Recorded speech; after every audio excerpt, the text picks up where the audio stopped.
اگر ابھی تک آپ نے ہمارا چینل قرآن و دین سبسکرائب نہیں کیا تو سبسکرائب کر لیجئے اور بیل آئیکن کو دبا کے آل کرنا مت بھولیے۔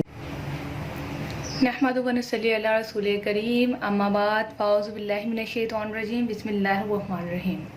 السلام علیکم ورحمۃ اللہ وبرکاتہ۔ قرآن و دین چینل میں ایک اور نئی ویڈیو لے کر آپ سب کی خدمت میں حاضر ہوئی ہوں۔ آج کی ویڈیو میں ہم بات کریں گے کھانسی کے حوالے سے کہ کھانسی میں ہمیں کون سا وظیفہ، کون سی قرآن پاک کی آیات کو پڑھ کر شہد پر دم کرنا ہے جس سے کھانسی ہمیشہ کے لیے اور بالکل صحتیاب ہو جائے اور بالکل ختم ہو جائے۔ اس کے لیے ہمیں کیا وظیفہ کرنا چاہیے، آئے جانتے اس ویڈیو کو مکمل دیکھیں۔ اس کے ساتھ ہی اگر ابھی تک آپ نے ہمارا چینل قرآن و دین سبسکرائب نہیں کیا تو لازمی سبسکرائب کر لیں تاکہ آنے والی ویڈیوز آپ کو ملتی رہے نوٹیفیکیشن میں۔ آپ نے کیا کرنا ہے، ایک آیت میں آپ کو بتا رہی ہوں، پارہ نمبر 18 سورہ مومنون، پارہ نمبر 18 سورہ مومنون، آیت نمبر 115 تا 116، 115 سے لے کر 116 کی افحسبتم سے لے کر عرش الکریم تک آپ نے یہ آیت پوری ایک مرتبہ پڑھنی ہے۔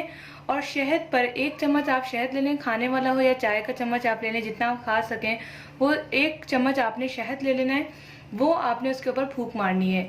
اس آیات کا ترجمہ بہت ہی اچھا ہے جس کو بیان کرتی ہوں میں آپ کے سامنے۔ بھلا کیا تم یہ سمجھ بیٹھے تھے کہ ہم نے تمہیں یوں ہی بے مقصد پیدا کر دیا اور تمہیں واپس ہمارے پاس نہیں لایا جائے گا؟ غرض بہت اونچی شان ہے اللہ کی جو صحیح معنی میں بادشاہ ہے۔ اس دعا کے اندر اللہ پاک کی تعریف کی گئی ہے، یہ ایک دعا ہے۔ اس کے آیات کے اندر اللہ تعالیٰ کی ثنا بیان کی گئی ہے، تعریف کی گئی ہے۔ جب ہم اللہ کی تعریف بیان کرتے ہیں تو وہ حلق سے نکلتی ہے، ٹھیک ہے؟ ہم جو بھی اللہ پاک کی آپس میں بات کرتے ہیں، اللہ تعالیٰ کی تعریف ہم کر رہے ہیں تو وہ ہمارے حلق سے جو آواز نکلے گی تو اللہ پاک ہم پہ ضرور رحم فرمائے گا۔ اور جو کھانسی جو کہ پھیپڑوں سے سٹارٹ ہو رہی ہے، گلے سے ہوتی ہوئی ہمارے منہ تک آ رہی ہے، اس میں شفاء کاملہ انشاءاللہ تعالی ضرور ہوگی۔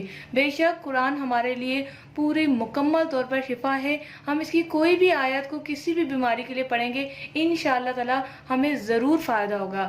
عموماً کبھی کبھی ایسا ہوتا ہے کہ ہم وظیفے کرتے ہیں، فائدہ نظر نہیں آتا اور ساتھ میں ہم دعائیں کرتے ہیں، لیکن وہ فائدہ کہیں نہ کہیں ہو رہا ہوتا ہے جس کا رزلٹس ہمیں بعد میں نظر آتے ہیں۔ تو اس کے لیے آپ ذرا صبر و تحمل کریں۔ جب بھی شہد کا استعمال کریے 2 سے 3 ٹائم آپ نے شہد کا استعمال کرنا ہے اور ایک ہی مرتبہ آپ نے یہ آیت پڑھنی ہے اور اللہ پاک سے دعا کرنی ہے کہ جو آپ کو کھانسی کے مسئلہ ہے، پرانا ہے یا نیا ہے، ابھی چل رہا ہے یا کسی جو کرنٹ بیماری ہے ان کی وجہ سے، یا بہت ہی پرانے ہر وقت رہتی ہے کھانسی، یا وہ ہے، جون سا بھی آپ کا مسئلہ ہے، آپ نے دعا ضرور مانگنی ہے اپنے لیے بھی اور تمام دیکھنے اور سننے والوں کے لیے بھی۔ اللہ پاک سے دعا ہے جو یہ وظیفہ کرے، ساتھ میں یہ شہد والا نسخہ کرے، اللہ پاک اسے صحتیابی عطا فرمائے۔ کھانسی واقعی بہت تکلیف دہ بیماری ہے، اللہ پاک ہمیں اس عذاب سے، اس مشکل سے نکالے اور ہماری اس بیماری کو دور کر دے۔ آمین ثم آمین۔ کمنٹس میں آمین لکھنا مت بھولیے گا اگر آپ اپنے لیے کسی پیارے کے لیے دعا کروانا چاہتے ہیں۔ ملتے ہیں نیکسٹ ویڈیو کے ساتھ۔ السلام علیکم ورحمۃ اللہ۔